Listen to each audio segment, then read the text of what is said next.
হাই friends, এয়া হ'ল স্বচ্ছ অভিযান। বকো উন্নয়ন খণ্ডৰ সমূহ কৰ্মচাৰী আৰু গাঁও পঞ্চায়তৰ সকলো কৰ্মচাৰী লগ হৈ আমি এনেদৰে বকোত যিহেতু এখন পাৰ্বতী পাহাৰ আছে, পাৰ্বতী পাহাৰত আমি চাফাই অভিযান কৰা। পাৰ্বতী পাহাৰত এটা মন্দিৰ আছে, মন্দিৰলৈ যোৱাৰ ৰাস্তাটো সঁচাকৈ ধুনীয়াকৈ পৰিষ্কাৰ কৰা হ'ল আৰু এই মন্দিৰৰ এটা মাহাত্য আছে। ধুনীয়া প্ৰাকৃতিক সৌন্দৰ্যৰে পৰিপূৰ্ণ এই পাহাৰখন আৰু এই মন্দিৰলৈ আহিলে হেনো মনৰ আশা পূৰ্ণ হয়। যিসকলৰ মনৰ ইচ্ছা আছে, যিকোনো ইচ্ছা আছে, তেওঁলোকে মনৰ ইচ্ছা লৈ আহিব পাৰে আৰু গৰু বিহুৰ দিনাখন ইয়াত, বহাগ বিহুৰ গৰু বিহুৰ দিনাখন ইয়াত ধুনীয়াকৈ ডাঙৰকৈ পূজা অৰ্চনা কৰা হয় আৰু তাত আহি যদি নিজৰ মনৰ ইচ্ছা যদি আপোনালোকে পূৰণ কৰিব বিচাৰে, তাত মানে পূৰণ হয় বুলি বিশ্বাস আছে।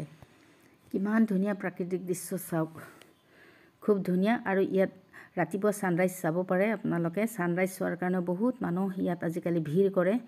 একদম ধুনীয়া পৰ্যটনস্থলী বুলি ক'ব পাৰে। আজিকালি বহুত মানুহ ইয়ালৈ আহে, বহুত দূৰ দূৰণিৰ পৰা আহে। যিসকলে অহা নাই তেওঁলোকে নিশ্চয় এবাৰ আহিব পাৰে আৰু প্ৰাকৃতিক সৌন্দৰ্য উপভোগ কৰিব পাৰে।